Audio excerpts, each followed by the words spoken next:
Hey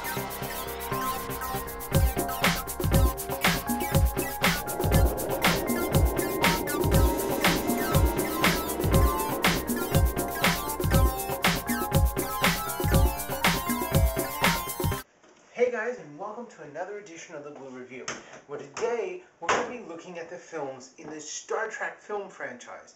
First focusing on the Star Trek original motion picture collection, featuring the first 6 Star Trek movies that star William Shatner and Leonard Nimoy, DeForest Kelley, and the rest of the Star Trek original series cast. This set also comes with a bonus disc, which we'll also be talking about. Hey guys, first up on our look at the Star Trek film franchise is where it all began. Star Trek, the original motion picture. This is the first film from 1979 directed by Robert Wise. Now this is what happened. Star Trek was a television show that only ran for about 3 seasons and was popular, but was never really popular. It was sort of the Friday Night Lights of its day, where every single season it was in jeopardy of getting canceled. And a letter writing campaign saved it for a season 3, but ultimately the show just wasn't popular enough and was too expensive that NBC took it off the air at the end of 1969, at the end of the 3rd season. But when it went into first run reruns, the show was so popular that they even brought it back for a season and a 4th animated series. And with the immense success of Star Wars, Paramount, realizing that they had a star space movie kind of franchise in their mix, brought back the old crew for Star Wars the motion picture and brought out acclaimed film director Robert Wise. Now Robert Wise had directed The Day the Earth Stood Still, which is a great 1950s very serious sci-fi film, but he's probably more famous for having directed The Sound of Music than anything else. And he didn't really have any idea what the hell Star Wars or Star Trek was. His wife had to tell him what it was, and then he just sort of agreed to do it. Everybody came back, but for the most part, they were all kind of reluctant. Star Trek had been this incredibly huge thing throughout the 70s.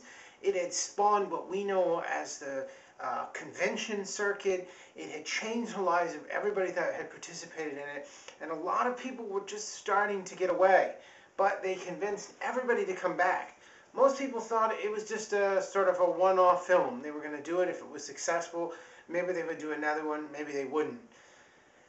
Producer and creator of Star Trek, Gene Roddenberry, really didn't care for this kind of, quote, pop sci-fi of Star Wars and wanted to make this more like the Kubrick film 2001: A Space Odyssey. As Nimoy described the film, or described it once, it's space, it's quiet.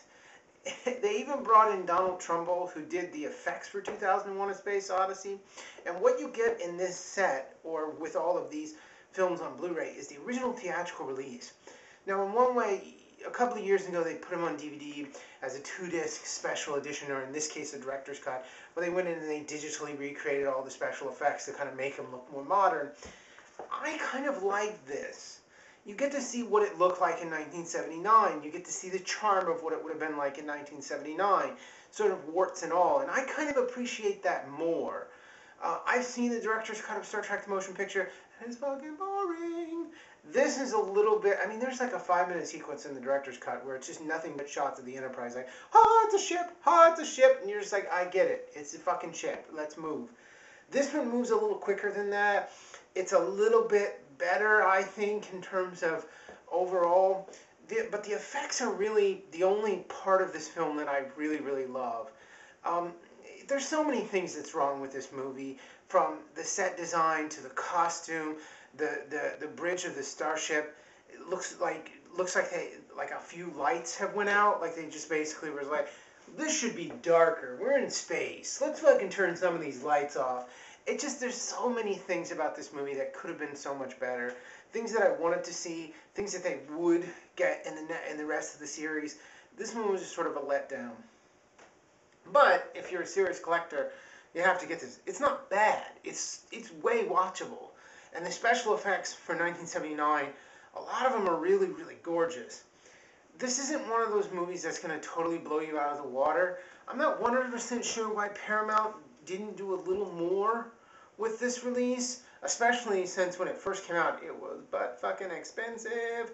But I think it's about a 4-star. It's got about a 3-star for the audio. I guess if you have a 7.1 surround system, that number might go up. For me, it was just okay. But definitely check this movie out. Definitely check out the Star Trek films. Alright, space bitches.